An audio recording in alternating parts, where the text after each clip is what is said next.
Walk with me through the cellar door. A storm is coming, Francis.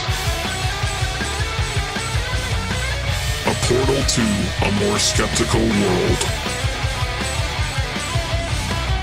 Cellar Door Skeptics begins right now. Prepare for the revolution with your hosts, Christopher Tanner and Chris Hanna. Welcome to Cellar Door Skeptics, episode 151. Tonight is a special night. If you did not go out and vote, shame on you. That's all I'm going to say is shame on you. I don't know how else to say it. You needed to get out and vote. Get out and vote. Too late now. It's too late now, I guess. It's 10 down. o'clock. Everybody's closed. But you needed to get out and vote. So tonight's a special night. We are doing a live stream, which we have not done in a year and a half. That's very special, I think, for us. We also have a friend. We can call him a friend, right? I think he's a friend. I think that's how that More than a works. friend. He's more than a friend. Is he like a lover? Is that how that works? A long distance aficionado of emotional happiness. There you go. And I don't know how to share the link to our live stream in this chat. But we are Just go- live. Get on your phone and just do like the whatever it is they do into the phones with your fingers. We are live right now talking about midterm elections. And, you know, we could talk about who we voted for, how we voted. We could talk about all these other things.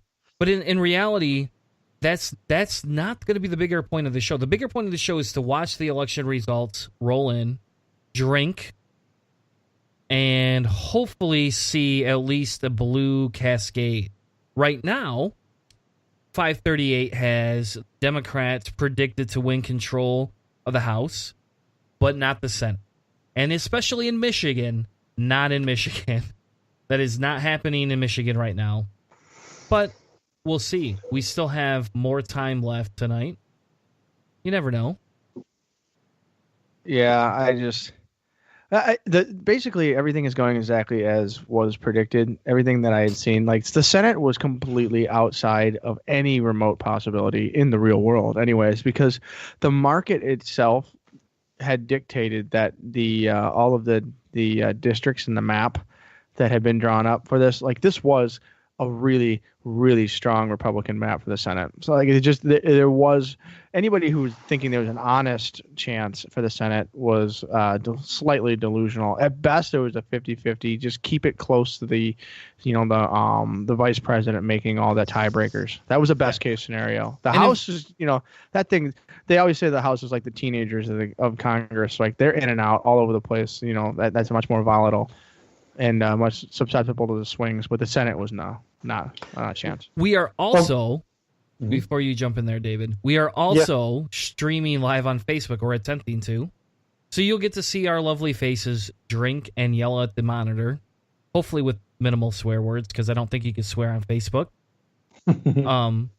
But we'll see. I don't know. We'll have Racist. Racist. I have no idea how this will work. I've never done this before. So, I don't know. We'll see. But So yeah, David, you had a thought on the Senate? Yeah, well, it's interesting that the biggest thing for right now is going to be with the House likely flipping back to Democrat control, is that while this may not mean a whole lot for legislation, if anything, it probably means we've got in the next 2 years of hopelessly ridiculous gridlock. But Yes. what it means, which, maybe in some ways that's a good thing. But what it does mean is that all the investigative committees are going to be switching. Yeah. So you now have a lot of very increased sweaty Republicans who are going to be wondering what the hell's going to happen next year. I will say that so much of this may end up being, rather than, I think the blue wave thing was much more of a social media driven hope rather than anything legitimate. But what will end up happening is so much of this is I think, a setup for 2020. Me and Tanner were talking about earlier, Florida has passed the voting rights thing about allowing convicted felons to vote. Which is almost 1.5 million people will be able to vote next time, which is like, I think that I read 1 in 10, which is just huge for 2020. You've got the first, what was it? Rashida Laib and Ilhan Omar. I probably just utterly butchered their names, and I apologize. First Muslim woman elected Congress. In fact, right there in your guys' state of Michigan is Rashida, 13th congressional district, which that's a hell of a thing to happen. But not really, because that side of the state, like, it's some of the most densely populated Muslim communities in the entire country. So just by statistics alone, representation should have some of those people as representatives of those people. True. But on the other hand, the fact that that's even happening, like, it's going to be like the shift. Like, we have the first 2 Latinas being elected as congresspeople in Texas, of all places, Democrats. So you have already more than 40 women being elected. It looks like women are going to increase by a significant margin in the House. So we need, once we get rid of this blue wave thing and story, and instead start looking at the long-term picture of what this looks like, and we start being able to see it as demographic changes are really making a big, if anything, let's just call it a demographic wave. I mean, we're seeing some really interesting things happen here. So what are we looking at when it comes to the minority and rule, right? We have a president who is essentially winning a presidential election by a 3 million vote deficit.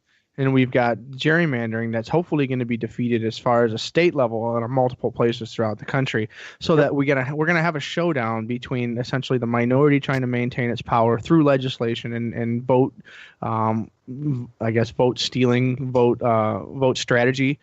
And so we're going to see those demographics hit, because the people who are minorities hopefully are going to continue to be involved, and these new demographics are going to show up, and we had the idea of the cornered animal, right? We in the non-religious community, we talk about Christianity as the cornered animal, but I would think that we're probably not going to see that religious aspect of it as much as we would see the political conservatism aspect of that would be the first thing to fall before any kind of religious demographics start really being threatened in this country, because we're not going to be seeing that group cornered, and we see nuns growing and stuff like that. But before any political change happens, like, it's going to be for people who are willing to use religion and use their conservative perspectives to, I guess, isolate and be oppressive towards specific groups. Those people who are willing to do that to certain groups, I would hope that those people are the ones that are going to be pushed out by growth of the other demographics.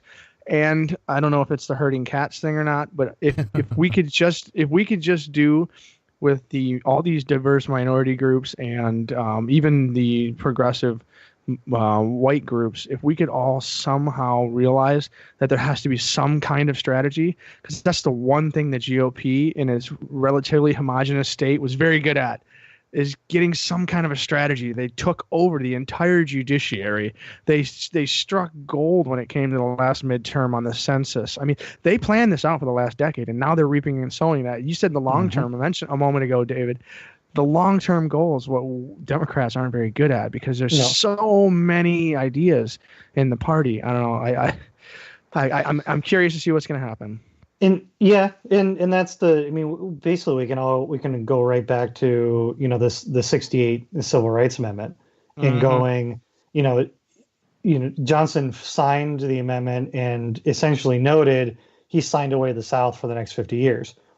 He, in retrospect, was obviously being a little too positive. But from then on, and then later on, you had the moral majority, you had, Gingrich, like you had all these people who essentially went to the ground game and went, we need a consistent message, regardless if it makes any real sense, it doesn't really matter. But they needed a big tent, single message that is simple and essentially, I think, really just boils down to, you're better than the government.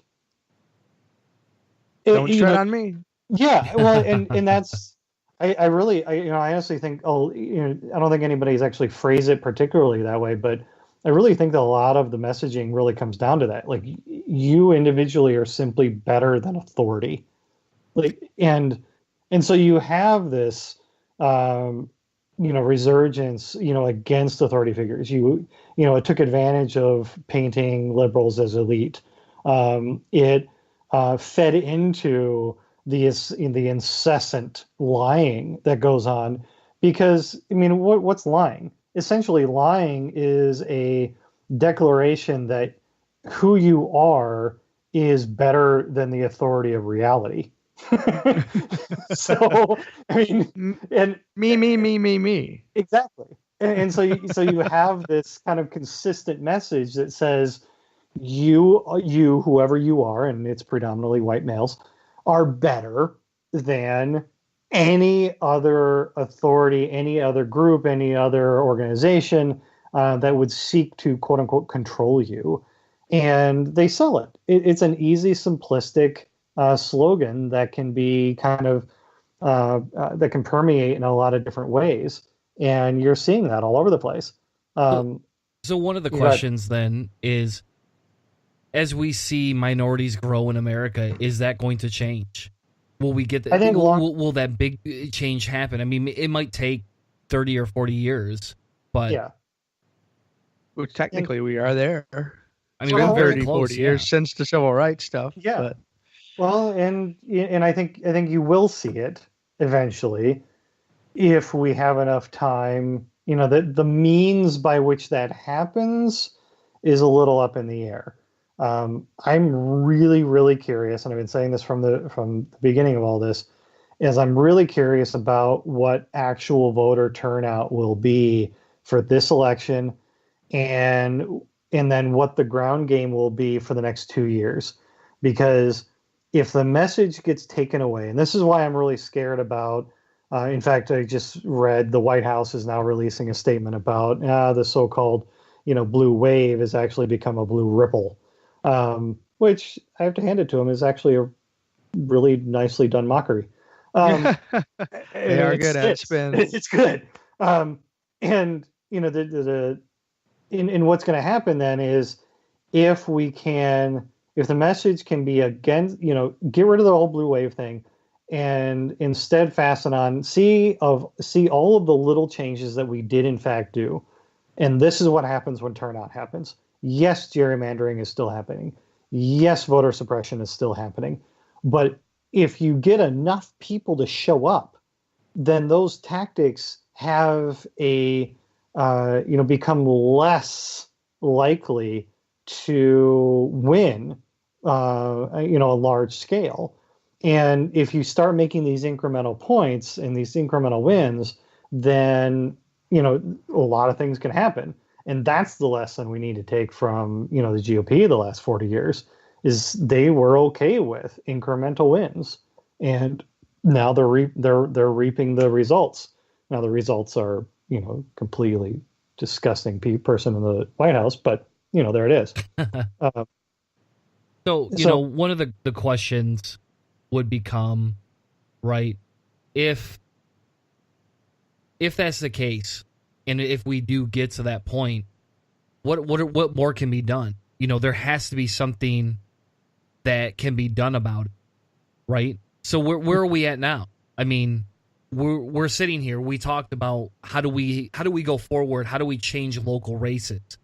How else are we going to do that if we just shut everything down right now? Mm-hmm. Well, and that's, it's going to be finding people to actually run.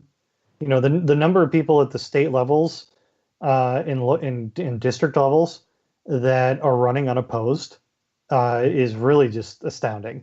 And you know what? And in some ways, just if you have the privilege of being able to do it, then bloody freaking take advantage of it. Like, I understand, yes, there are systematic issues with certain demographics not being able to run for various elected offices. It's really difficult, and yet at this and so part of it is almost like a two-stage attack. One is to acknowledge that, hey, those who are able, because of various levels of privilege, do so. Get off your asses and actually do something. Run for those uncontested races. Get out and use your social and economic power in order to affect change. For the purpose then of initiating the second, which is actual reform. If we focus entirely on reform before we have any power to do it, well, guess what happens? Nothing. It's really, so in some ways, some of this comes down to a bit of ideological purity testing. It's like Democrats have two major issues, and one is consistent messaging, and two is ideological purity. We're just really, really good at going, well, sorry, you didn't check all your boxes, therefore I don't like you. And it's like, we actually need to be empowered to do anything. I was listening to NPR today on Fresh Air, and they had a great interview with a historian whose specialty was before the Civil War. There was approximately a year of warfare, but at the legislative level. So what we saw was just a gradual and some would say almost an exponential increase in just the general bitchiness of the electorate. So we saw one of the things that he said was that what it seems like it was a perpetuating, self-feeding anger machine, insofar that it literally, once it got to a certain point, it was an infinite motion machine. You couldn't slow it down once it had gotten big enough. Once it was just this party against that party, and it was like, just instead of becoming consistent,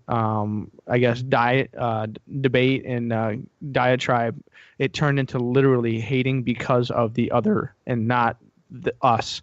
And eventually those things, they exacerbated and they grew, and it got worse and worse and worse and worse, to the point where there was actually a possibility of a major segregation of the Union.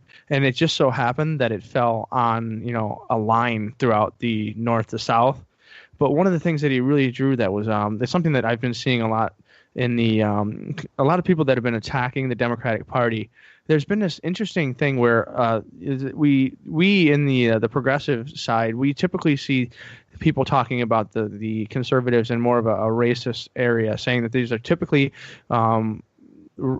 white males who are looked down on minorities and stuff like that. And I saw a message that was going around, and it really, I don't know if it was pushed so hard on the internet, but it was I just saw it a lot, was that they were saying that Democrats are actually sneakily the more racist because they just depend on the minorities, the African Americans, to just do their bidding while they sit and reap, because they always pointed to the societies, the metropolitan areas with the highest minority populations, but also the largest economic inequality. And this message was put forth, and it was really strong. And one of the things that the guy said was that during the Civil War, there was an interesting thing that happened, is that the North, not so much that it was so much pro free rights for the minorities was that in some areas of the North, especially in New England, they were actually so racist that they didn't want slaves coming anywhere near their territories. And so they didn't like the idea of white men being able to own slaves, to bring them up to the North and pollute their perfect paradise.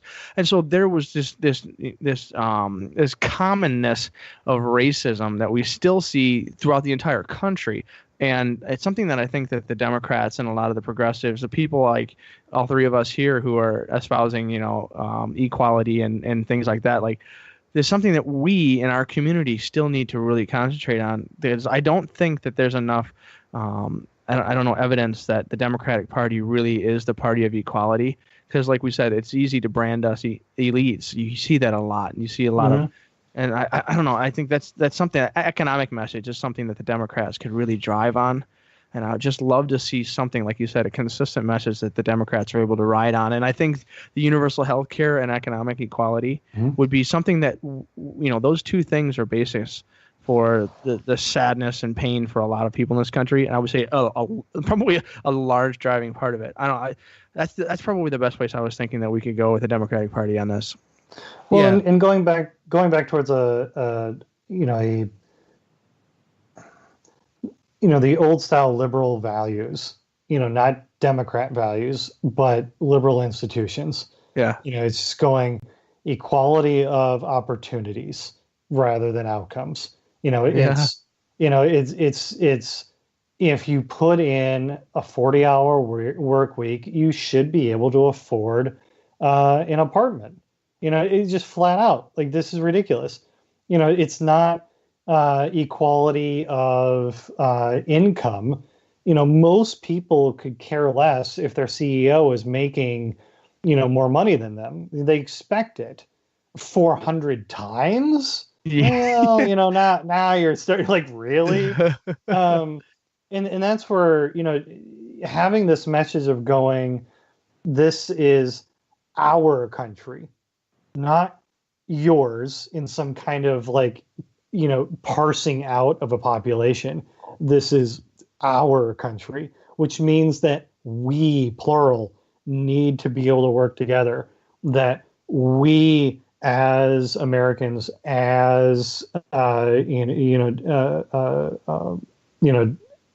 those committed to democratic liberal values, of freedom of expression, of freedom of debate, being able to show up and go, what, you have I utterly disagree with your opinion, but I will defend your right to be an asshole. It's like, and let's be okay with it and really come out and just do that. If we were to start actually portraying our party as a party of universal inclusivity, of real debate, and in many ways flip, make the bigotry of the Republicans more universal rather than just an issue of race, which largely it's become. Instead, make it an issue of, if anything, Republicans are the elitists, because they're the ones declaring that without any education, without any real even success, you can become president. It's like, if that's not elite, I don't know what is. I mean, Jesus. Birthright. Well, it's a birthright. It's the money involved in it, right? You got to look, in fairness, to understanding the Trump electorate, right? He grew up privileged, one privileged, and anybody that wants to say, it's just an average Joe Schmo, that's how we made people feel, but that's obviously not true. I mean, I'm sorry, but that guy had more privilege than like my left toe did. Like, for Christ's sake, I could fund my own campaign. Yeah, you made that much money off other people, you can fund your own damn campaign. How many other CEOs do that? Oh, because none of them are as rich as you are, because you're obviously farther than just that top 1%. Michigan had that. Sri Tanadark, he was like a billionaire, and he still, even though he had all that money, he still couldn't manage to put it together. And I bet you a bunch of it was probably based on the fact that he had an accent, and he was a very, very Indian fella. I mean, I don't Well, know. and maybe Money makes a big difference because even Rick DeVos couldn't win that. He spent $30 million of his own money on that. So Yeah, the difference though with Sridhar is that he was very wish-washy. Yeah, he was. He wasn't a politician. And no, he wasn't. And he paid a company to tell him which side to be. And then he got caught with, basically human right or animal rights issues. So for Christ's sake, there's no way anybody was going to vote for that guy. Yeah. On the plus side, we are seeing some interesting. I mean, it's not just the Florida thing about restoring voting rights. You've got, I think, 3 or 4 states that are voting on Medicaid expansion, all of which seem, I believe, to be likely passing. Speaking of Michigan, looks like Stabenow might actually be able to pull it off. Yep. Yeah, and she has to. We have to maintain that Senate seat. We cannot give that up. She's likely going to do. I don't know. If she maintains the hold, that is that's a real win too, because like this state has been really, really changing its colors. I mean, except for, guess what else went blue that they've actually called already?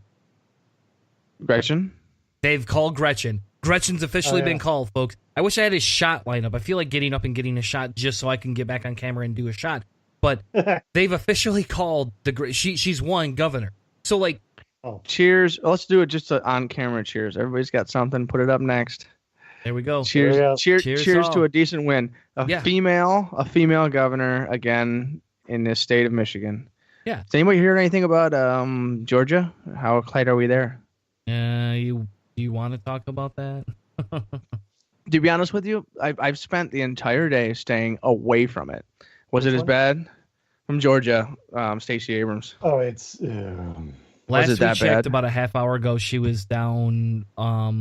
She was at 38%, I think, or something like that, or 36%. So, yeah, that's actually really disappointing because she got a lot of limelight to some extent, on public shows over the last, I don't know, 2-3 weeks. It's Georgia. Oh, I know. That's kind of like. That was one of the reasons why I was like, why are we spending and working? I mean, this is kind of a defeatist mentality, but like, I love that was getting a ton of attention. But did we really think the nation's first African-American female governor was going to happen in Georgia? So, I mean, I'm going to challenge you, Hannah, on that, though. Like, just because I know their metropolitan is so big, but that's fine. Just because it's something that is the way it is doesn't mean that it shouldn't be challenged. And I think that was a good aspect because that, to some aspect, right, what does that show? If we can challenge that portion and say, hey, maybe Georgia's turning a leaf over, maybe they're not as racist as they were before, I think that shows something, and that could have been a big showstopper. Again, it goes back to what we were talking about earlier with this blue wave we wanted. I'm not going to lie and say that every post that we had for the last month had hashtag blue wave. I mean, I'm sorry, but... Mine might have. I might. I know yours. I can imagine yours was. Yeah. Yeah. I mean, well, the biggest thing with the Georgia section is like I would love that Georgia would turn a new leaf, and then we would see a lot, and we actually did probably see more, a stronger blue outing than we would have expected out of the state. One of the other things I'm curious to see if there will be any growth in the legislative on the Democratic side with enough authority to create oversight to see if there was any real malfeasance for the Secretary of State in that, because he was in charge of the courts said that he couldn't throw out some 3,600. I think it's Kemp was his name, right? He couldn't throw out some 3,600 votes. I mean, that's a nice win and all, but that's obviously not going to be anywhere near what his real goal was set on as far as, driving things down from the polls. And so I'm curious to see if there will be any legitimate, like a thorough investigation and oversight into any kind of what he was able or would have actually been doing, because this is what the second proposal for Michigan, the second proposal was basically striving at, is that these kinds of decisions would be sort of taken out of the Secretary of State's hands. So Michigan, we talked about it in the last episode, the second proposal essentially creating an independent commission for Republicans, for Democrats that are chosen from the voter populace at large, and then 5 independents, and those people would essentially be given the task every 5 years, new group of people every 5 years, to redistrict based on the census polling for the state. And that kind of idea, the Secretary of State gets final decision on each one of those people that get put on that commission. So they still have a little bit of this authoritarian, power towards that redistricting thing. So if you have an incredibly partisan Secretary of State, you could see some manipulation there as far as who gets chosen. But I like the fact that they were kind of delegating the power away from the parties, or at least creating some forced bipartisanship into creating, something of an equal election, because that's the whole point, right? I mean, it's really to see who can win the contest of ideas, as opposed to being able to, snake and use statistics and basic math, which I love that Republicans and politicians love statistical math. But if you would have asked any single one of them in high school if they love statistics in their high school class, they would have crapped on your textbook and screamed they hate math. So they love it when they need it, but they hate it when you talk about it regularly. So it looks like Kathy is losing to the non-starter Amash. I mean, he didn't even show up, for Christ's sake. Yeah, and somehow that dude wins.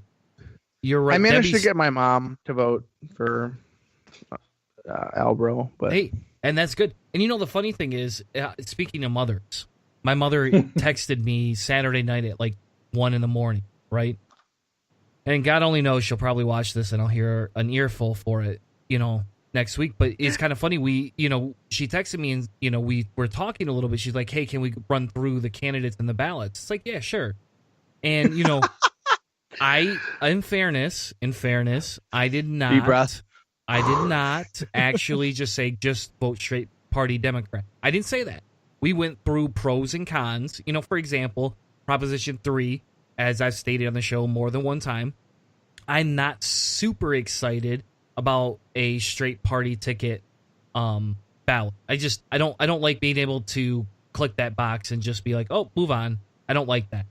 But other parts of Prop 3 I really like, such as absentee voting being expanded. That's huge in my opinion. Automatic registration. Automatic registration. And I'm sorry, like those things outweigh the straight party ballot. Like maybe that's the concessionatory that we have to make. It would have been nice to be able to fill one box in and turn my ballot in today.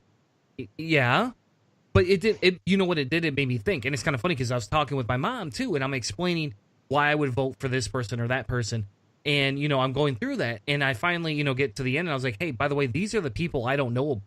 And, I think that's the worst. Yeah, I think I procrastinated, because here it is, Sunday afternoon. So here I am on my phone Sunday afternoon doing research on every one of these things. And I want to give a quick shout-out to, Vote 411. They do a very good job at contacting candidates and getting people's information and filtering it into that thing. So when you go to deal with your ballot, you can actually look at people's information. You can create your own ballot, and then you can take that with you to the poll.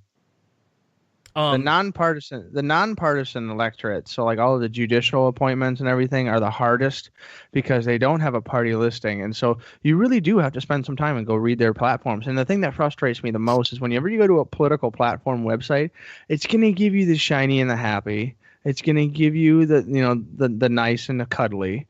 And you have to literally dig into someone else's dirt. You have to go through their garbage to find out what their real voting history is like. And it takes an expert, someone who's really into that stuff. So having like Voter 411 and any of those sites that have, how did this person vote in the past and those kinds of things, to try to find more, because the local appeals courts and the local judicial appointments, those can really make a big difference in, let's say, how your city is going with drunk driving offenses and how they're dealing with parental rights. So like if this one judge always votes for the mom no matter what, because moms are the most important thing. Like there are cases, my brother-in-law and his I don't believe they were ever married. So like it's just his baby mama, so to speak. That she's everything about what she has done has just been dangerous and damaging to their child. And he has been fighting through a series of things where he really is a more responsible parent. And my sister, being married into that situation, she's a much better mother. And they have to fight and fight and fight for the rights to bring back from the mother in what is obviously and significantly a safer household for growth and education, all that kind of stuff. But some of the judges that they run into is like, it's the mom.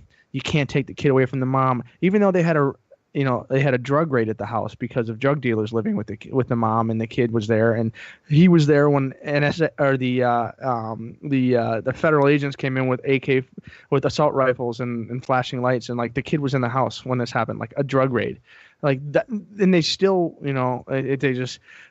sometimes there's a situation where it happens over and over and over again, and if you have a real if you have a real serious hope that the judges or whatever are going to make a decision in a certain way, and you see this voting pattern, maybe you don't want to agree with that. Those kinds of things are really hard to find when it comes to these judicial appointments. So, like, I think that's the hardest thing to do is pick those non-partisan positions throughout your especially locally, because who they don't really report that stuff in the news that much. No, they don't. So, Dave, what's it like way out by you, man? Like, you're on the other side of the freaking country. So, like, do you have the same kinds of problems, but do you have? I mean, we all know that you guys are smoking marijuana and the reefer, and the kids are eating edibles, and everyone's high, and it's just an absolute chaos storm out there. It is. There's basically a cloud over Seattle. I thought that was the fires. Yes. So it's not really fires anymore. Now it's just reefer. Yeah, I can tell the difference. Yeah. No, what's interesting about Washington State is I find Washington State to be an exemplar of where ideological purity gets you into trouble. And, I think we're finally going to have some decent turnout this election. Hipsters voting. Yeah, and just voting. It's, what was it, the last election in my county, we had 24% turnout. Seriously, just absolutely atrocious.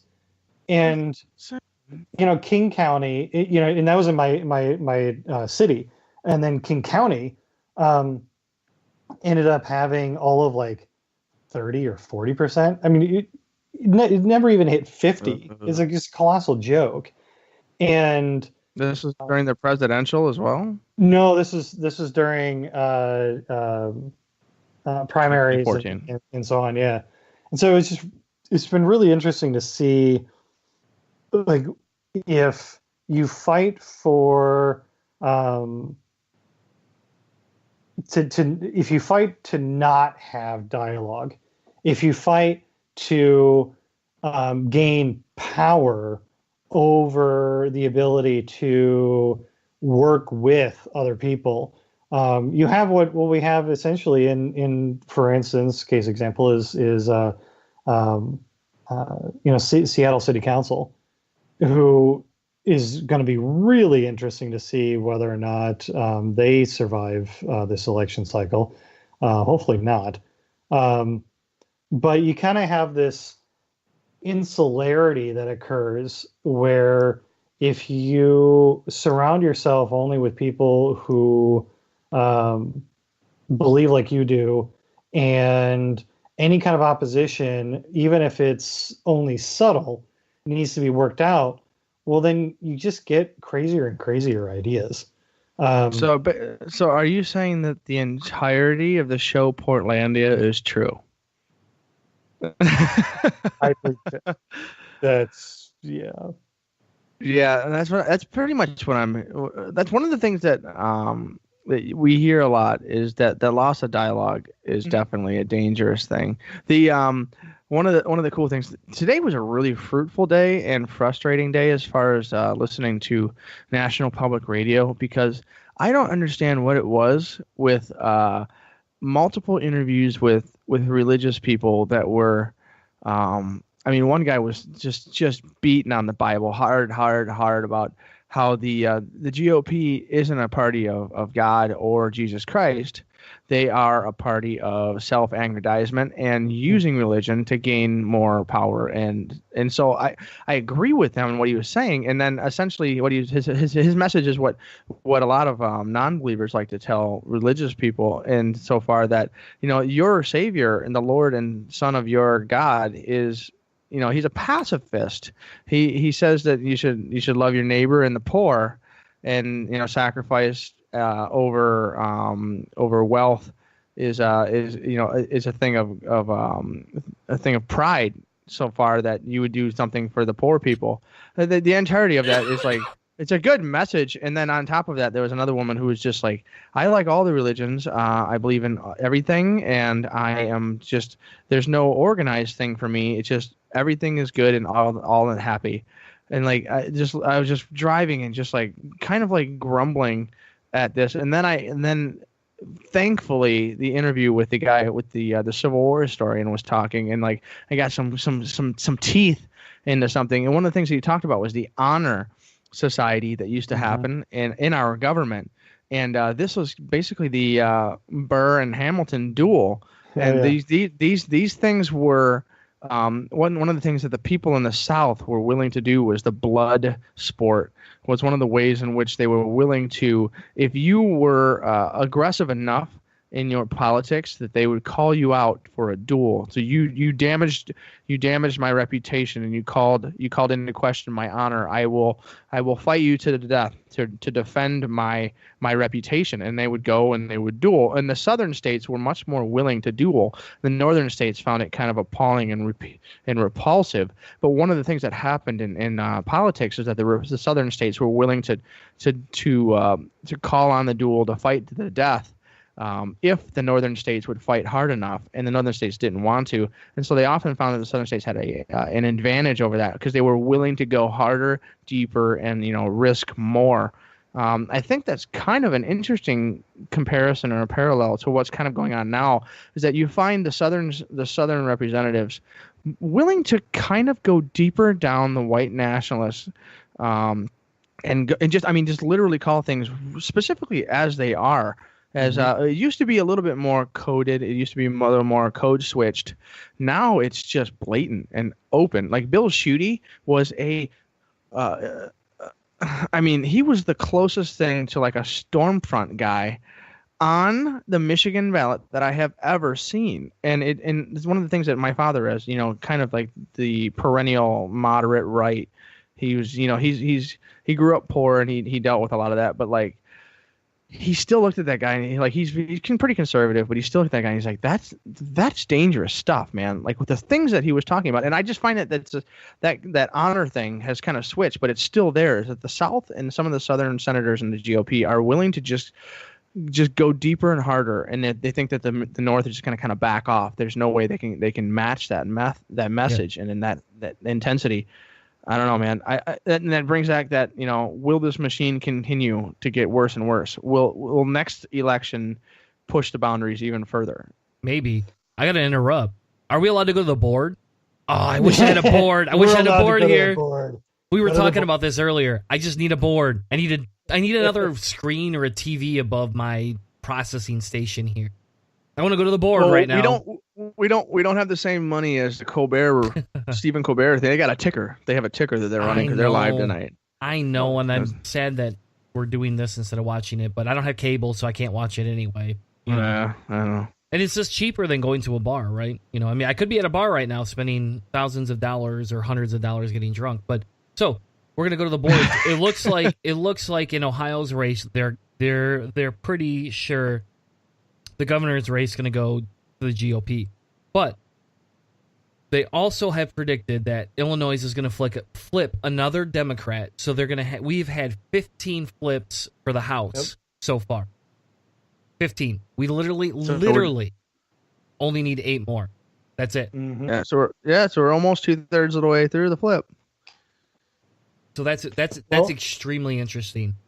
In one of those flips is Deep Red, Texas. Yeah, which one? Colin Allred defeats incumbent Pete Sessions in Texas 32nd.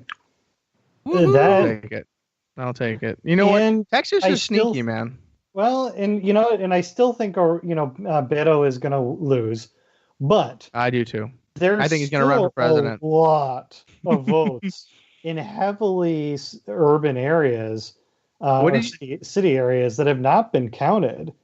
And I mean, I think most of the people I'm reading going through Twitter right now, and I think a lot of the people that are going, "What? Why are we calling this already?" I think are a little bit ridiculously hopeful. But it still comes back to something I talked with Tanner earlier, and the notice from some others is that if O'Rourke comes even within a couple percent, then he places himself at a kind of equivalent Obama placement, and he needs within the next few months to immediately start going, "Yep, I'm running for frickin' president." And what do you think about his treasure chest? So he was huge. he was matching the spending that Mhm. Cruz was, and he pulled in 4 times as much as Cruz did. So he's got a treasure chest of money just chilling. And everybody's saying, is Beto going to push and really drive his marketing, I think or is he going to spread some of that money to some of the other districts who need the help? And Beto said, this is staying in my bank account. And so immediately everyone said, obviously he's building up a war chest for the presidential run. Oh yeah. And I mean, if there's going to be someone who's going to be skateboarding their way into my heart Uh-huh. for 2020, Electric guitar playing, skateboarding, punk. Heck yeah. Bring him in.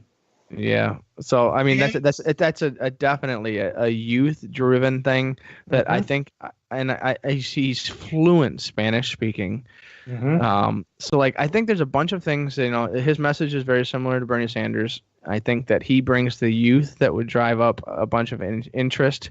I don't know if Bernie would delegate his hat down that way, because hey, everybody, surprise, Bernie won today. Yeah, big shocker on that one. He lost 2%. He was at 71 last time. He's at 69 this time.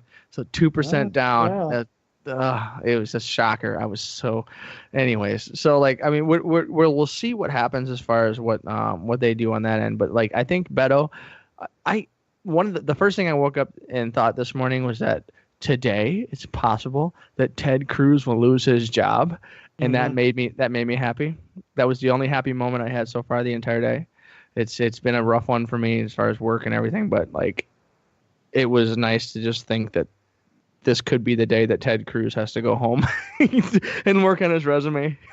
It would be nice. It would be like a miracle to some extent. Oh, Jesus. Or what was the latest thing? I get Jim Carrey. I guess he said something about Cruz, and Cruz went after him, and it was Comic the Insult Dog, and I guess he interviewed Cruz. Comic was he interviewed Cruz and Beto when he was for Colbert. Yeah, he wasn't, because Conan's on hiatus right now, right. and so the Insult Dog was out, and he went out to Beto and Cruz, and apparently during Cruz's presidential election bid, he was trying to talk to him too, and the closest they got was like this weird foreground shot that Cruz wouldn't talk to him, but I didn't watch the whole video. Did he actually get to talk to Cruz? Yeah, he did, and Cruz playing along, mentioned about how he's like, you were sent to the pound, and everybody blamed Republicans, but really it was the Democrats that sent you there, and his response to it was basically along the lines of, they really focus on spaying and neutering there, which is probably what happened to you when it comes to Trump. Oh God, that's so. Did he say it to his face? That's the most beautiful thing ever. That's beautiful. Because I mean, it really is. I would say that probably Cruz's only defining moment on the presidential trail is when Trump was making fun of his wife, and Cruz was like, "You come after my kids and my wife, It's on, and everybody was like, oh, Cruz is meaning some business here, Yeah. and then like money rolls over like a and lap. they- but like, did you see Jones pestering Cruz? Mm. Oh man, he was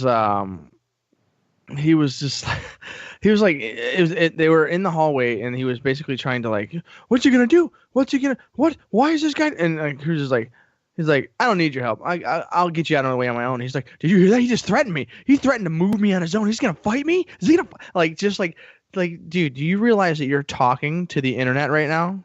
Mm-hmm. And the only thing that you can say is only gonna make it worse. The only response to a troll is to not respond to the troll, and he did. He responded to the troll live on camera, and it was a very enjoyable moment because he basically got a dose of what his followers do to just about everyone. Mm-hmm. It looks like let's go to the board.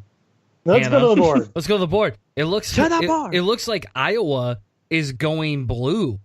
Holy crap! Whoa. Gubernatorial? Yeah, isn't that some crazy? Nice. That's crazy, dude. That's crazy. I cannot. That to me, that's a little unexpected. I honestly chalked Iowa up for a loss. Does it have you been seeing anything on any of the proposals for any of the states, Yes. or whatever? Because Iowa has a proposal on the marijuana as well, and the marijuana is apparently making the Utah Mormon Church a bit freaky in their Francies, and so they've been like really, really heavily spending money into trying to affect the polls on that, which to me is like, hey, you're directly spending money on something. Isn't that kind of breaching the whole Johnson Amendment or something? Oh wait, that's right. The orange guy said we're not going to persecute that. Yeah. Well, and they did it years ago with Proposition 8. Proposition Was 8. it? Yeah, in California. Yeah. Although speaking of religion, Alabama has approved a ballot that will allow the 10 Commandments monuments to be placed on government property. Ooh. Yeah, that will immediately go to Supreme Court. So we'll see what happens with a conservative majority on there now. Yeah, where Judge Gorsuch will slowly stab the heart down into the center, and then the 10 Commandments will explode, and God will slap him in his. Never mind. Now you're rambling. No, seriously, the whole idea of the requiring the separation of church and state to be pulled down, like that's the slice and the chop. I don't know. It's one of those things that, like, if you ask people about it, like the constitutional, the literalist are like, this is the Constitution, this is exactly what it says, and then you start breaking it down into the bits and pieces, and then you start having the interpretists. They're what is it? The interpretalists. Interpretationists. I don't know exactly. Oh, I know. I'm trying to remember what, because I know the literalist and like the Scalia and everybody used to be a literalist on the, and so the founding fathers knew exactly what they were saying, and they said what they wanted to say, and there was no interpretation that you were supposed to use the context of the time to use that as your judicial ruling. And then there are people that interpret it as a living document, and those are the people that are basically saying that some of these things can be adjusted and moved around, and whether or not the separation of church and state is something that was established as a it's like the doctrine when they talk about the 10 Commandments and the thou shalt not kill, and you hear people saying, well, actually that means thou shalt not kill other Jews because of the inclusiveness and some of the horrendous things that are in the holy text. So they're saying the interpretation of that or the context and all those changes. And so like that's some of the argument that they're using on that. And I think that interpretive nature would be something that people like the new majority GOP or majority Republican beer lovers club, as I like to call it now in the Supreme Court, they will be a kind of lip service too. So interrupt. Going back to the board again, you asked about ballot measures in Iowa for is medical marijuana, by the way, not legalization. Yeah, they are just medical. they're at just shy of 56% with over 43% reporting. Cool. They That's also good. are just shy of 57% for Medicaid expansion. That, in my opinion, is a little bit bigger. I like Nice. marijuana and all, but to me that's actually bigger for the Medicaid expansion. They put this to a vote, and in a state that's going red more than it should. One in of my the opinion. things that they reelected Mitt Romney for Christ's sake. I'm sorry, but Yeah. who thought that was a good idea? the whole the Medicare Medicaid expansion type thing, like if you really think about it, like that whole idea, it really is a GOP approved perspective. I mean, if you listen to what the people are talking about, like some of the things that the entire populace is saying is a major message for them is healthcare throughout the entire country. And so like the expansion thing, since it doesn't have the Affordable Care Act or Obamacare or any of those types of, tag words, ad words to it, these are things that the even the conservatives and the moderates are kind of okay with. They like the Medicare and Medicaid packages and the expansion kits because they are worried. As much as they hate the idea of like universal health care, like expanding the Affordable Care Act markets and stuff, those things do tend to creep in because health care is important and discounts and deals are really a big deal. And Utah is no different. I mean, that's a rural state that is really worried about their health care and all of the plans and the expenses that are going on. So it doesn't surprise me that they would vote for an expansion. We got to go back to the board. We got to go back to the board, Hannah. Dude, new things are happening. New things every are happening. minute. I'm sorry, it's exciting. I'm sorry, I'm getting excited, and I've been drinking. So we're going to pick up 2 more Senate seats. Not that we're going to take over the Senate. We pick up a Senate seat in California and in Hawaii, and we are officially leading with Stabenow in Michigan. She is officially pulled farther ahead. They have a 90% prediction on the New York Times right now that she will keep her Senate seat, which means we didn't gain or lose in Michigan. We stayed neutral, unfortunately, because I would going back to your Medicaid thing and the discussion about it. What did Rob Davison run very heavily on? Healthcare. That was like a huge thing, and we couldn't come out. Nobody could come out and vote for him, for Christ's sake. Like that's, ugh. But dude, like to have a pro Affordable Care Act Democrat who's in the healthcare system, like he's a ER surgeon. Yeah, and like a lot of the stuff they always show him is like an ER surgeon or whatever. But like to have him coming in and win in conservative West Michigan. I mean, Ted Cruz won West Michigan over Trump. Like this is a raunchy biblical state here, and I didn't think that he would be able to beat Huizenga. One, because Huizenga, there's a name recognition that happens there, and there's a huge. I don't know if you're familiar with it. There is a huge financial empire in the Huizenga family. That name is everywhere all over the state, and so I mean, unfortunately, we were hoping that he would put together a little bit better than a 44% versus 54%, and then the same thing with Kathy Albro and Justin Amash at 43 and 54%, but. I don't know. West Michigan continues to disappoint. I know. Well, it looks like the electoral reform ballot measure in Michigan looks like it's probably going to pass. Oh yeah, I think it will. Yep, I think it will. As will marijuana legalization. I know. So, welcome to the reefer circle. Oh yes. Well, we've got the 15% state tax on that. So I don't know. Yeah, what is your tax out there in Washington State? I don't know. It's huge. Yeah, it's just to say we just make a shit ton of money. There was an interesting thing. My father still has cable TV and live TV, like a proper boomer should, and he's just like, yeah, we were watching the advertising, and they had people that were debating pro and against the marijuana legalization. And one of the guys on there was like, if you look at the Michigan budget for the year, it's roughly $50 billion. And so the total taxes estimated to be brought in to through marijuana legalization is something around 300 to 500 million. That's only, 1% of your budget. And everybody is like, So Yeah. like And can we, what's hilarious about who's going to that? complain about a $500 million influx into Yeah. our state tax? Well, and ridiculously is every time a state has passed and the numbers have said, well, projected numbers have been woefully Underestimated. underrepresented, Yeah. under projected. I mean, it's just like Colorado. Was it Colorado? I think part of their law was like they've actually had to give money back to the voters because they made so much money off of it. Oh, so what? It's like we're gonna tax up to 190 billion per city, and then Yes. once we hit that limit, you guys are just gonna get like a check in the mail, like an Obama stimulus, right? Like That's the oil insane. tax rebates in Alaska. You get the pot tax rebates.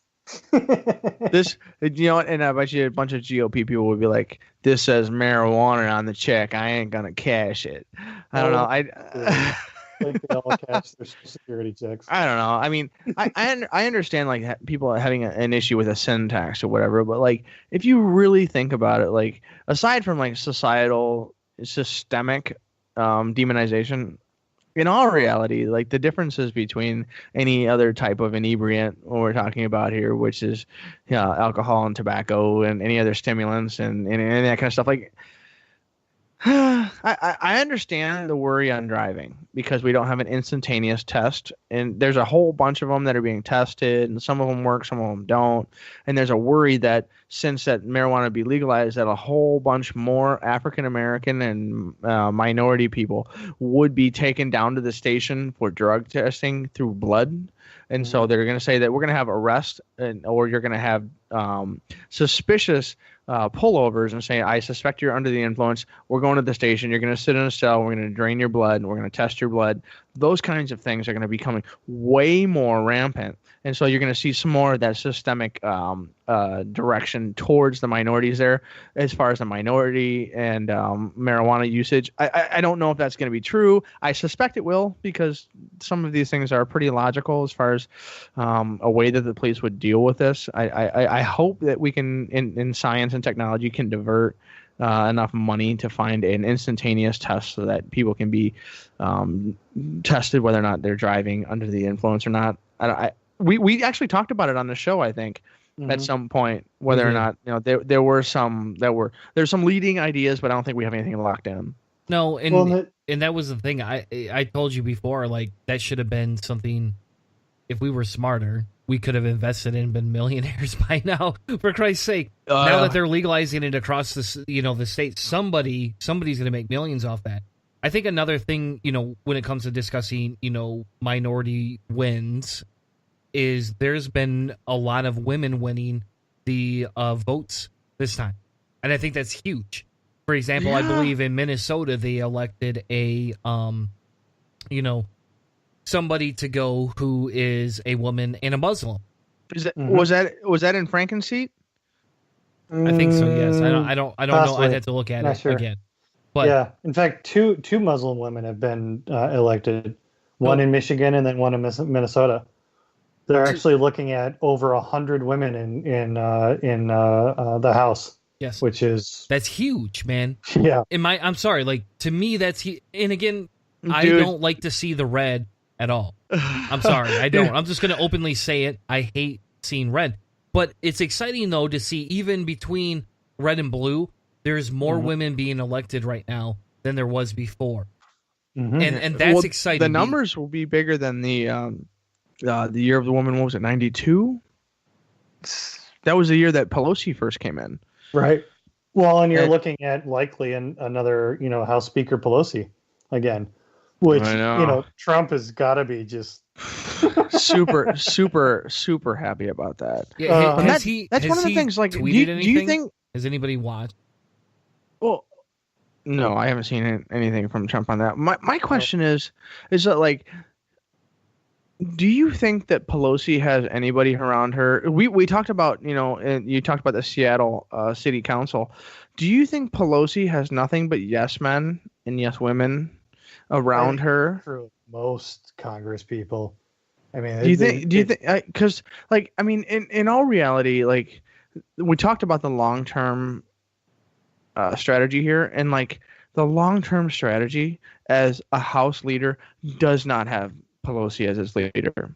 It has way too much problem there, and it's too easy for the other side to basically just direct the attacks. I mean, I would love to see Pelosi as, you know, a secondary and advisor position where she really, you know, gives like the breadth of her depth of knowledge and experience in there, but like brings is like, this is the person that's going to come up and they're going to be the new charge, the new change, because like she has to know that that's what the Democratic Party has been clamoring for. Like seeing the growth of, you know, the Sanders wing, the Alexandria Ocasio-Cortez wing, who won, by the way.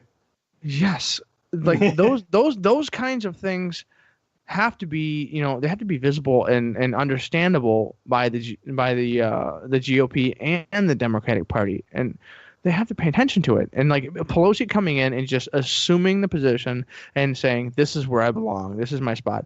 Like, this is an area where the Democrats could think about their strategy and kind of plan their future, and it could change the outcome in the near future as to who, what, where, when, and how comes through 2020 and the direction that the party takes. And like sometimes sacrifices need to be made. You know, sometimes you need to chop off a head of the Hydra to get 2 or 3 more in there. And I would think that they would at least consider it. I would support Pelosi in a lot of the things that she does. I still support. I mean, her progressive stance on most cases is good and aligned with everything. But like, there is a danger to what she represents that I would think that they would be able to recognize. I don't know. I would think. I hope that my layperson's analysis of what the Democratic Party is going to get, if they stick Nancy Pelosi at the top again, the flashback that's going to come back from their own party, and the glee that comes from the GOP, and the ease of their strategy that comes. It's just, I don't know. It just seems to be really easily visible. We got to go back to the board. Gotta go back to the board. The board. So they officially Andrew Gillum has conceded. Yeah. In Florida. So I think we called it a little earlier that was happening, but he's officially conceded, which is funny, right? Because what did Florida do? They unanimously decided to allow felons to vote, but now they can't elect a black governor. Especially over who is running on the GOP side. I'm sorry, like, the ridiculousness is just beyond me right now. But hey, maybe in 4 years. Well, it brings back the Stacey Abrams in Georgia. Like, seeing an intense growth and a lot of money put in from the Dems in those 2 states, it's important. I mean, to see that they're fighting that. It's like we talked about the unopposed seats. Like, I think it's a travesty that there is an unopposed seat anywhere in this country. Yeah. I think that is an utter travesty. The other thing that should not happen. The other thing that we could go to the board for is in Iowa, you know, that there's a guy named Stephen King, which if you watched potatoes. If you watch anything that John Oliver has been saying, I mean, he went off on this guy, right? This guy's a complete racist, right? But the funniest thing was I follow Stephen King, the author, on Twitter, and he goes, "Hey, look, this guy's got my same name. Can we get him out of office at some point? Are we able just to, you know, can we just remove this guy? Like, I do not associate with him, nor do I want to be associated with him. And I really would like him gone, so I don't have to deal with this anymore." Yeah, he's like, I don't want to get into this side, this secondhand racism that I'm getting on my. I would assume that Stephen King, the author, gets. Hey man, yeah. Maybe not. I don't know. Yeah, he does. Yes, that's exactly the whole point. Is people confuse the two? They're confused. It's spelled different, isn't it? Yes. One's Steve, Steven, Steve. But you know, I mean, people get confused. They're both white, for Christ's sake, and they're both old, and they have similar haircuts. Do they have the PH? Do they have the PH for the Steve type thing? Because Stephen King does. The other guy does not. Yes. Okay, because like whenever I see the Stevens, like the Steve with the PH, I always think of the meme that has it's Steven with the PH, and like someone put at Starbucks at PHETEVN Steven, and then they have the dog that has an insane overbite on the top, and so like his teeth are in the complete wrong place. But like whenever I think of that, it's the Steven is it's always in the wrong spot on the meme. Oh, you're killing me, son. Oh, come on, that's a good meme. You can't be hating on the memes. I can.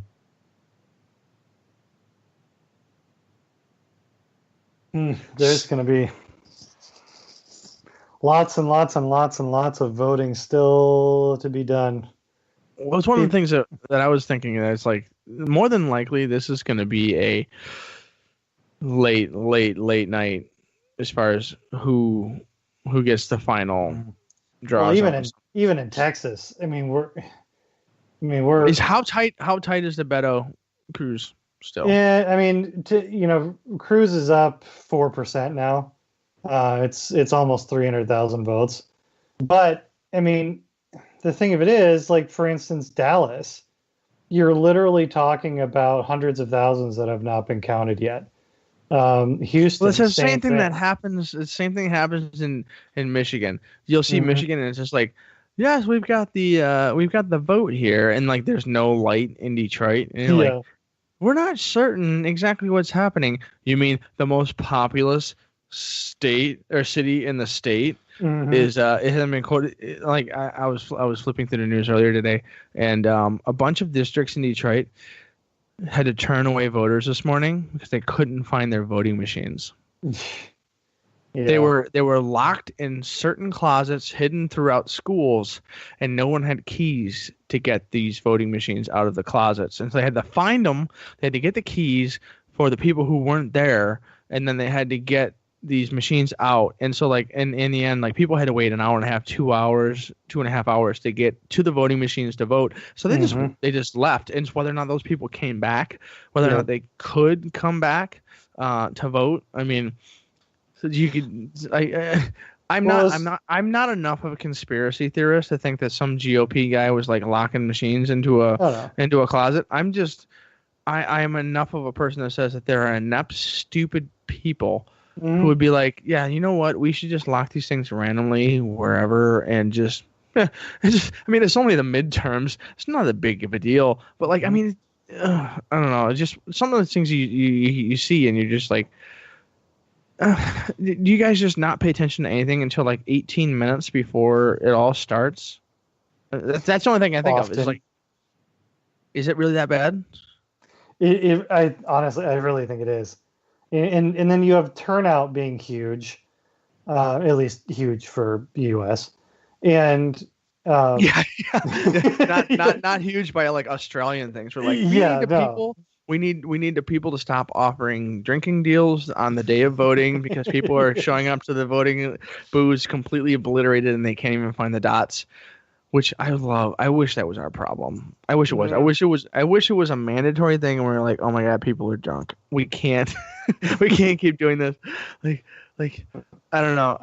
Although if you look at the results in Australia, it has been this weird conservative bend of late where they've been seeing some pretty aggressive things happening. I don't know, man. Oh, and what did you just see? It was Mexico, right? They just elected a complete fascist for like, oh, okay, well. Or was that Brazil? Oh, was it Brazil? Ah, damn it! Now I have to look it up. Yeah, no, the most recent election, that was basically Brazilian Trump who showed up. But it was that's right. It was like mistake. It was Brazil. Yeah, Brazil is so bad. I mean, the country itself. So, like, here's the thing. I understand why Brazil voted that guy in, without a question. I completely and totally understand.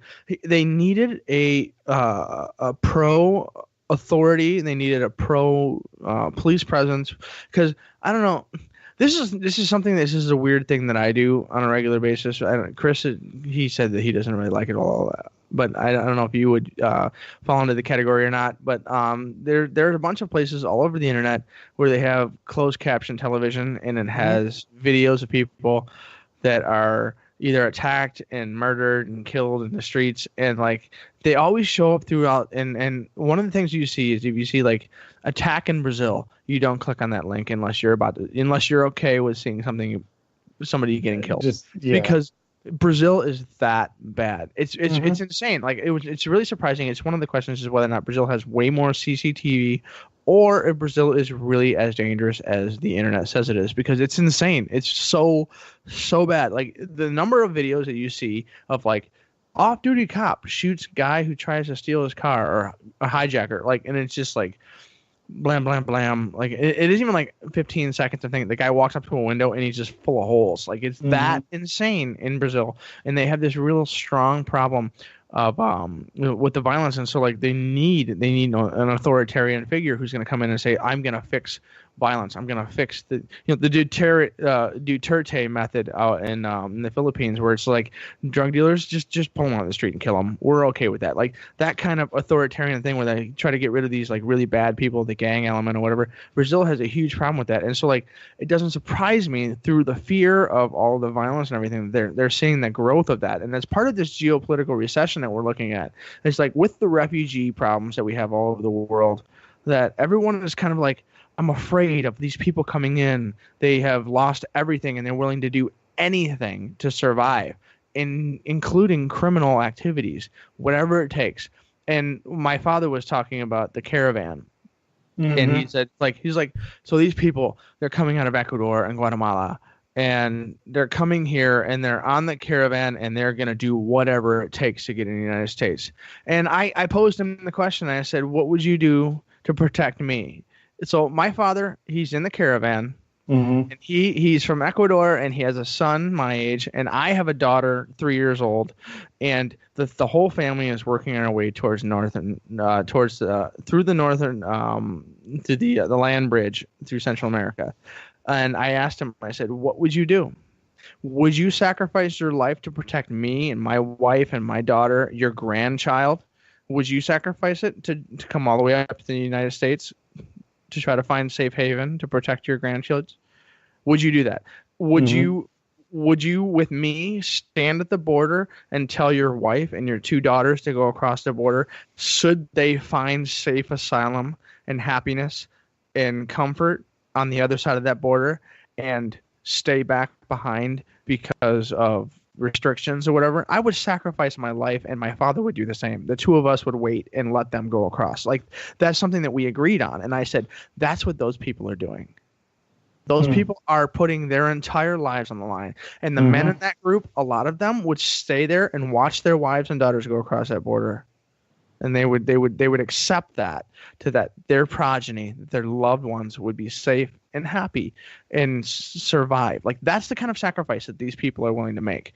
And to call them criminals and a dangerous element coming into the United States, like, yeah, maybe they would be willing to do something illegal to be Americans. But would you too? I would be willing to break into the United States if I lived in Ecuador. Like that kind of danger and that kind of, that stuff. Like there's a contextual situation there that like the Republicans are really playing hard, the danger on that, and like, the invasionary force. But like, if you took a moment to think about what's really going on there, like most people can see through it if you contextualize it like I did. And my father said, yeah, I kind of agree. Like, if that was that bad, if where I came from was that bad, I would sacrifice myself. I would walk 1,000 miles to make sure that you and your wife and your children were happy. Like that's something that I would do. And I said, that's what these people are doing. I mean, it really is. It's like, well, and they're not migrants, they're refugees. Hey, hold on. They're 800 miles away. It's I know. You got to hold your thoughts. We're going back to the board. We're going to the board. You ready? We kept the Senate seat with Debbie Stabenow. They just called it. That makes me happy. Proverbial shot on my behalf. You can do what you got to do, but I'm taking a shot for this one. We at least held neutral in Michigan. At least Michigan is not the bastard of America, right? Yeah, because the presidential election in Michigan wasn't very helpful. Oh, here's fun. Ugh. So Democrats on the House Ways and Means Committee plan to formally request Trump's tax returns. That is the one thing. Well, the New York Times, the Trump family, and basically the tax evasion tactics that patriarch Trump had done to distribute his wealth down to his family and his children without having to deal with a lot of the tax. One of the things that Trump said that he was going to get rid of was the estate tax, which wasn't a surprise. But his father had done things specifically to avoid that by creating shell companies. Like, that is very important information that the American people in the United States really need to know, as well as the rest of the people who avoid those taxes. Well, it looks like we're heading towards a likely recount in Florida Senate race, which, hey, it's Florida, so yeah. Well, what is the going to the map again? Prop 3 officially passed in Michigan. I'm sorry, we're in Michigan. We're a Michigan show. I'm sorry. No, you're good. So Prop 3 is auto registration. Yes. So Prop 3 is officially, we're over 67% of the vote. There's no way this is going to lose at this point. They're calling Prop 3 officially at this point. Do you have a percentage on Prop 1? Let me check. Let me pull. So for everybody watching the live feed, if anybody ever watches this, there was like 3 or 4 people watching a little while ago. Yeah. If anybody's watching the live feed, the reason I look down from the camera is because I have to use my phone to get updates because of the fact that if I use my computer, it'll kill all these feeds. Yeah, I'm doing the same thing. I look at my phone, so when I look down, I'm not looking at porn. I promise you, I'm actually looking at statistics. So Prop 2, you're not wearing any. No, I can't. My Comcast bandwidth can't handle it.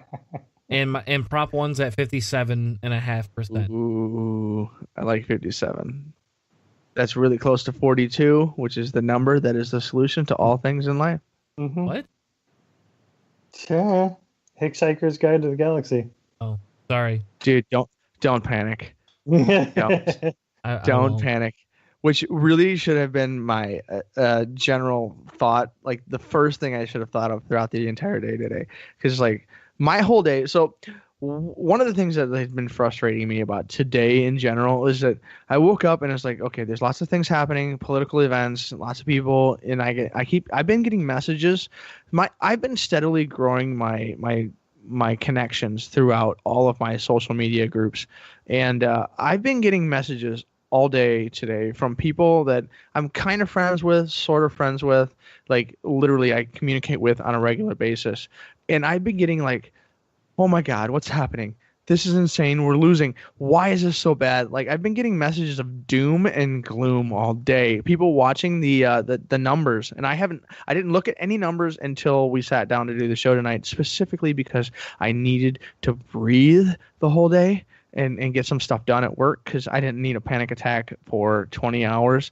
And like, but I've been getting messages all day, and like my friends, and they're from Jamaica, and but their residency is in Florida, and their messages were just I hate it. It's just so bad, and like it's like all of those messages throughout the whole day just like made like a dark cloud. And so it's nice to see some, at least, like it's probably closer to the David Teachout brand of Blue Wave, which is like, this is a nice wave. We can get a Michigan paddleboard on Lake Michigan and just kind of float on it. Yeah. It's not like you're not surfing. This isn't Patrick Swayze and Keanu Reeves. This isn't a Point Break Brave.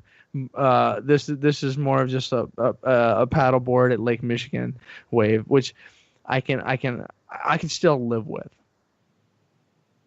Well, and we have to look at it as a bit more of a long-term issue here. We are now going to be able to investigate a whole bunch of other things, of things that have been stalled. Like, people, like, winning back the House is actually a really, really, really, really big deal right now. Oh yeah. So oversight is a big deal. It's huge. And just subpoena power. Uh-huh. Yeah, wet noises. What was it in South Park? Like the nipple flaps? It was just like Yes, is that what you wanted?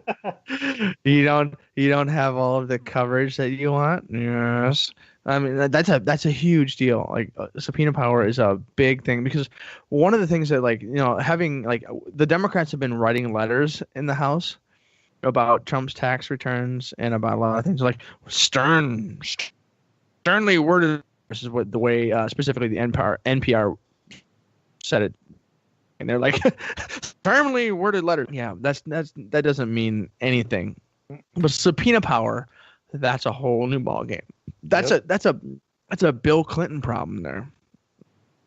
Because the Clinton administration, one of my favorite things that I always talk about with them is that they had to decide at some point whether they were going to respond to every single subpoena for information or just kind of ignore some of them and work on. Like they were just overflown with those kind of oversight. And like this is going to be a reverse of that.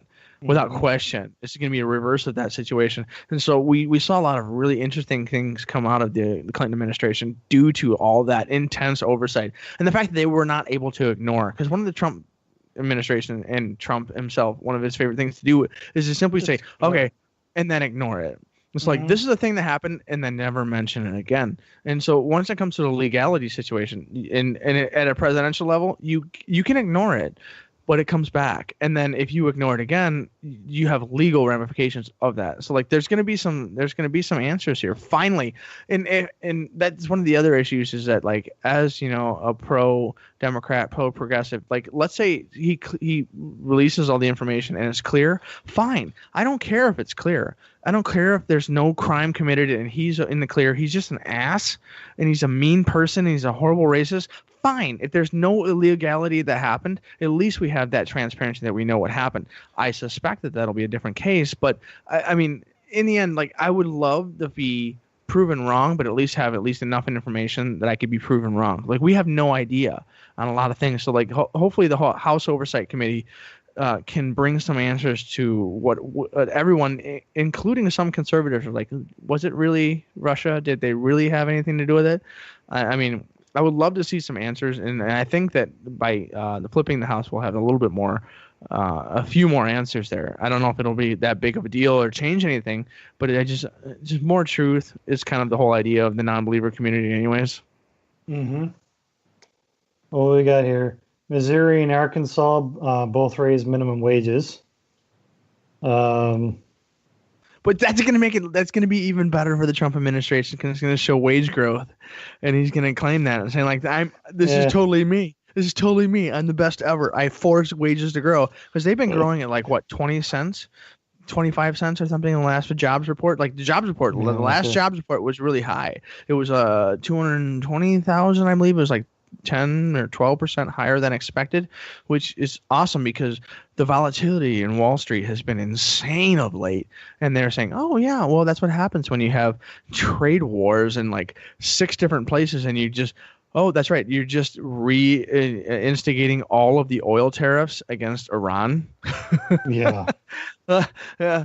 But like you're giving all of the companies or all the countries that are still doing oil trade with Iran exemptions for a short period of time to see what they do, if they're going to side with the U.S. or not, before I guess we can decide if we're going to tariff those countries too. Like I understand the strong armed approach because it has results. I really don't think that in the long term the whole idea of like a global economy is going to really be helped by the Trump economics on that one.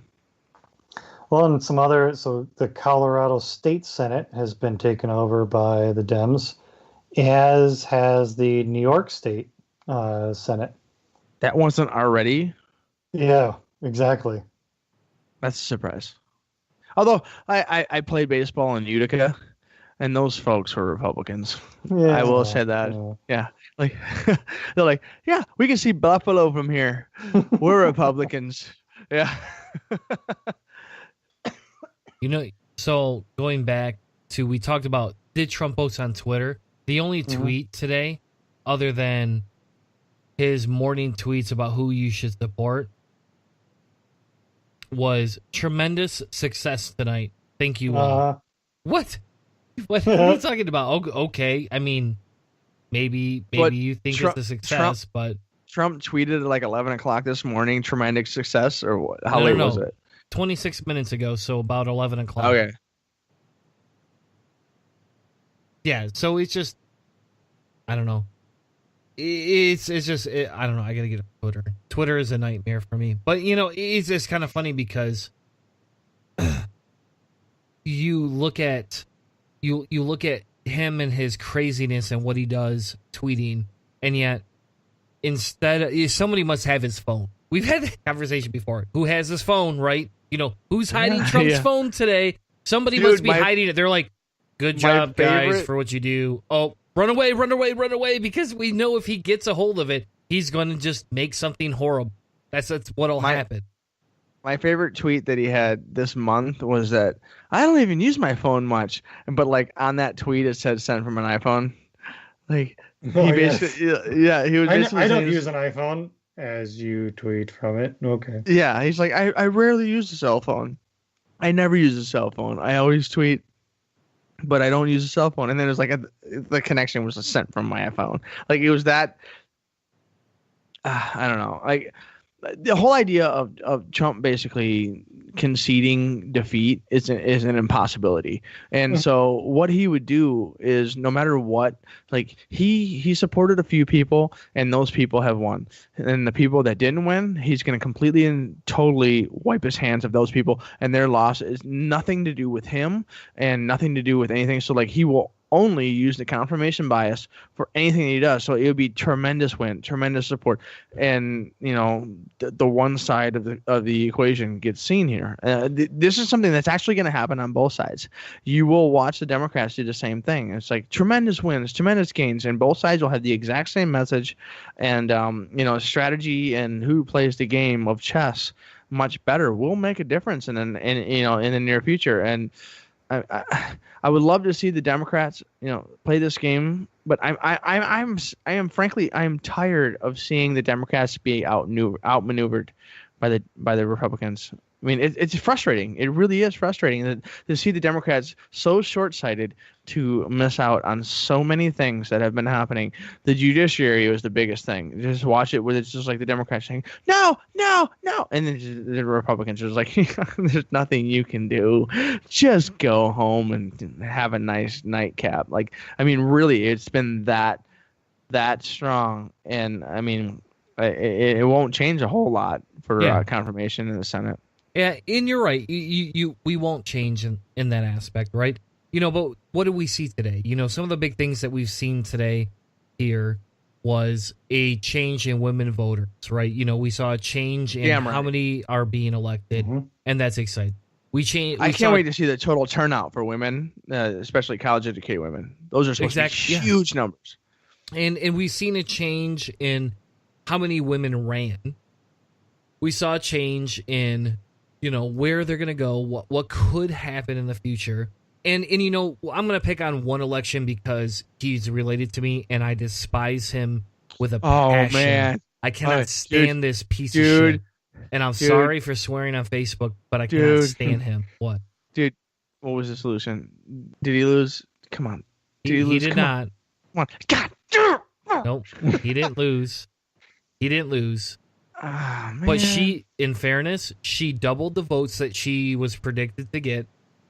Heidi was able to Heidi Zuniga. Yes. We gotta send her. We literally have to send her a message. She ran an insanely difficult role. I've been talking to her today. She's so awesome. She was. I encouraged her to run again and said that there needs to be more people like her, not people like me that run. And in fairness, the other thing is Luke said, vote no on proposal 1, vote no on proposal 2, vote no on proposal 3. But Michigan said, hey, okay, fine, we're going to bring in this Republican because that's what we've always done, but we're going to vote positive on every other, proposal. And I know the night's not done and only 3 is confirmed, but the other 2 look positive as well. So, hey, I'm glad they got a Republican in office, but guess what? You lost all of your proposals, man. How dumb do you look now? I'm sorry, like every excuse you had for every proposal, you look like a cheap little toy chinchilla dog yelling at my door. It's like, yeah, I'm going to kick you off to the side. At some point, you're going to become irrelevant, and we're going to replace you with more Democrats. It's just going to happen. You need to explain the connection to Dave. So, like, he's your uncle, or is like your second cousin or something? So, this individual, and I didn't even know he was running until it showed up in the primary, but he was hand-selected by the GOP, and to replace a seat that was won by Roger Victory twice in a row. And Roger said, well, I'm no longer going to be part of the House. I'm going to be part of the Senate in Michigan. So I'm going to hand select somebody for my replacement. So essentially he said, I'm going to run here. I won twice. Oh, here, have it. You can have this. And I'm going to run on the other side. So instead of retiring like a normal person would do and going back to normal people life, he decided, I'm more important than that. But anyway, he chose a successor, Luke Meerman. And Luke Meerman is the brother of my uncle's wife. And I know him personally because we have a close-knit conservative family. I will not say he's a horrible individual. Like, I won't be like Trump and be like, he's just the worst. I'm not going to say that. Yeah. But close in fairness, enough to the point where it's just like the political divide is pretty intense. Yeah, his political viewpoints are extremely off. They are. His personal views and how he operates his personal life and how his family has operated are borderline awful. And I'll give an example right here because I don't care. I'm drunk. I don't care. For example, there was a family member that brought home an individual who didn't meet family standards, so they ousted this person's significant other. They did. Yeah. That's a fact. That's a fact of the family. And yet now he's in the House Senate in Michigan, which is fine. Because it's not fine. But it's fine. It's something that we can't completely contest anymore. I can't control it. But the difference becomes is that everything that he was against has been is in the process of being voted into law. And that's where the big deal here is that yes, we haven't gotten over the ability to try and outvote the people in office that are red, right? In fairness to Heidi, like, I don't agree 100% with all of Heidi's beliefs. I really don't. I'm a lot farther left than she is. But in fairness to her, she came in and was very partisan to both sides. She had a very strong educational background. She has a very strong background in supporting mental health, which is Michigan needs really bad right now. She supported healthcare.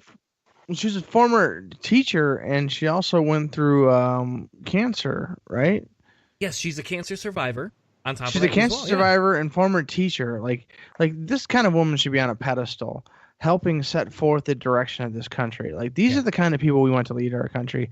And I mean, West Michigan decided against it, and it's one of the things that is frustrating. You run into on a regular basis when it comes to the elections, and it's one of the things that I frankly expected to run into way more, and I'm still running into as far as this election is concerned. But like, I don't know. It's just one of those things that you would hope that society would move forward from. You see these women that are leaders and pillars of a community, and they still get drowned out by insecure white males and I don't know, messages of isolationism and xenophobia and in fear, and it's just sad. And I would hope that as the future continues, we're going to still see, some growth in a positive direction. I hope there's no, in future civil war or anything that really drives through. But I mean, in the end, I can't do more than just my own personal stuff. And I see these things that a really great person doesn't win an election. It makes you sad. It makes you upset. And so hopefully that motivates people for the future. That's all we can hope for, really. Mm-hmm. It's we can't expect to be able to pull up guns and take up arms against the modern government, because the whole idea of a well armed militia and the ability to dethrone the central the central government. That's an ancient thing that is no longer possible in this country because of the difference between technology and warfare. And so like the whole idea that like any kind of major change that you're gonna, it has to be a passive change in a long-term scope, and we're gonna have to play that long game. And unfortunately, Heidi didn't catch it this time, but she got our support, and she got a banner from us for a week or so. And I don't know, it's just really nice to hear these local stories of people that are really, really inspirational. And hopefully, she inspires other people to run in the future. There's our rant. You got our rant, you know. And in fairness, I think man. I think what we need to do for all the locals, we love them. We love them so much. I've been trying to find whether or not my locals won. I haven't had any success yet. I think what we need to do is we need to look at where we're at with the show. We've been live for over an hour and a half. I don't think we're going to see much of a change. The tight ones are probably going to be tomorrow morning. Yep. So I think what we need to do is we need to go ahead and wrap closing up. Statements? Yeah, we got statements. We got to do closing statements. I think we lost David, but we need closing statements from everybody else who's on here. And you know, I think I guess for me the big win here, right, is the House. Yep.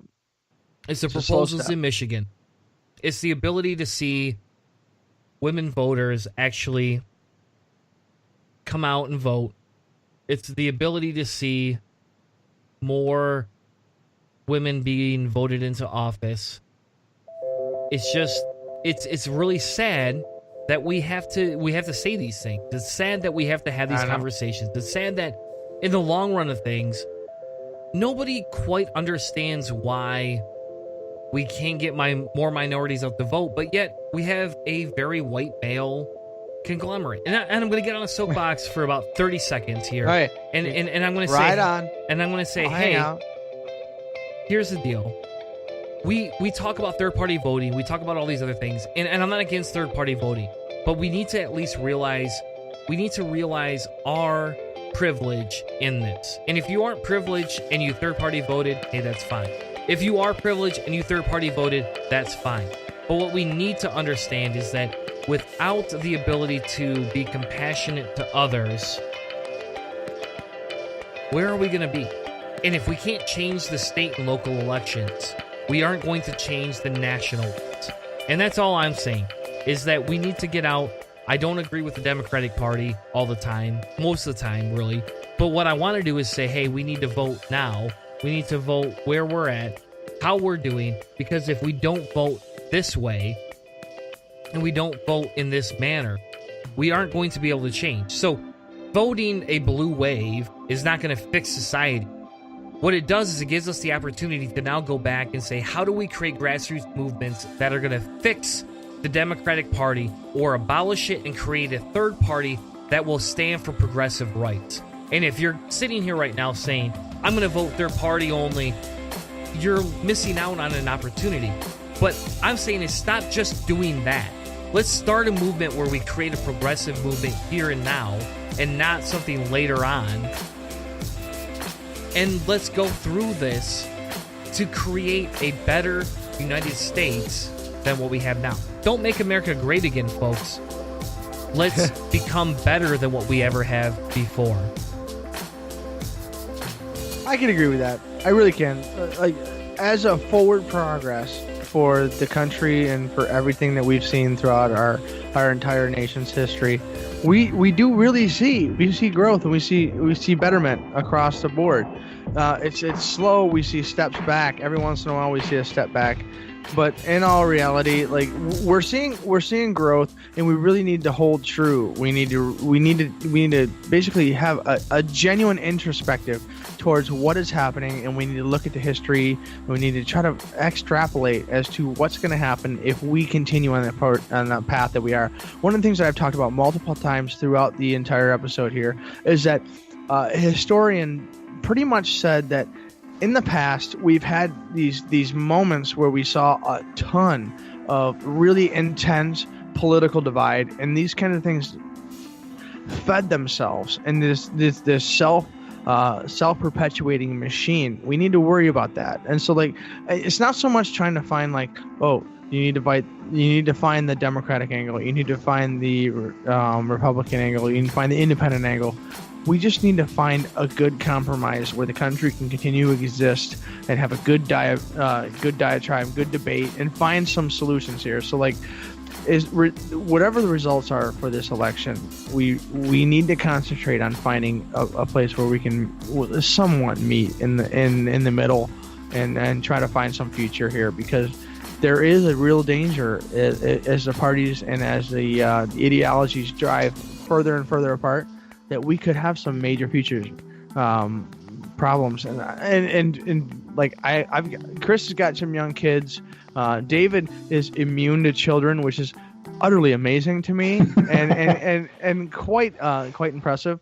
I have a 6-month-old and a 3-year-old, and our future is not so much important. Like, we talked about the caravan coming across. My future, I would happily sacrifice my future to make sure that my children have a happy and progressive future. And so, like, that whole perspective, we need to think about that as far as, like, when we're talking about all these debates. It's a long-term deal. And I would love to see the United States be a little bit more, I guess, fine in our debates, because it's so broad strokes of late. So, like, that's pretty much all I've got for the for this election here. So, David, do you have any last thoughts here from a highly qualified friend on our list?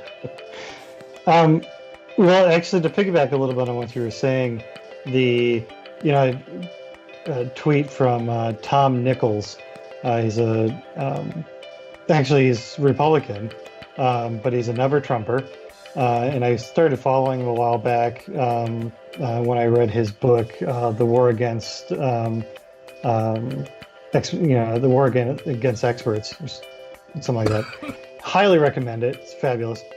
But he notes, like, basically the GOP is solidifying its status as a Southern and mountain white party, and the Dems are ending up as the party of everyone else. Let's see if the Dems can handle that big a tent, because they're about to get it. And, I know. And that, oh my God. it's really, it is. The Dems are really becoming getting a tent that says, we have everybody but, this select portion. And that's why it's so much harder for us versus them. It can be. I think what would be helpful is, coming back to what we talked about earlier, is getting on message. Rather than, focusing on all of the differences within that tent, instead coming up with a bunch of ideas that say, hey, what can we all get behind? What can we all be supportive of? And yes, along the way, the pursuit of those goals may not be perfect. In fact, they likely won't be. And yes, not everybody... Come on. Hugging David Teach out is a universal goal. I think we've done that before, haven't we? I think we've done that. Possible. It's possible. And so, getting together with these, big ideas, and really coming, it's one of the things that, I come back to Obama, and I still don't agree with everything that he did, in his presidency. And the club. Yeah. And yet at the same time, he was good about, having a bigger debate, getting past, and not focusing so much on the differences between all of us, but going, look, let's take a look at these big ideas and let's have these, discussions, and recognize that just because somebody doesn't agree with you 100% of the time doesn't make them a Nazi and Satan. And so that, so much of this thing is going to be about dignity. It's going to be about conversations. It's going to be about whiskey and a night alone, just with your friends. There you go. Yeah, there you actually go. Punish my supply. Exactly. As we wrap the show up, though, thank you all for listening tonight. It's been a little longer episode than we normally have, but it's been a very good episode. You know, it's been fun. So thank you, David. Thank you, my co-host Hannah, for joining us. We'll have Hannah back on obviously next week. We'll have David back on very shortly. Thank you all for joining us tonight. Hopefully we see a bigger blue wave next time, but excited for where we're at now. Thank you all and have an amazing night. This has been a presentation of Cellar Door Skeptics. Check us out on Spreaker. CellarDoorSkeptics.com. All right, hold.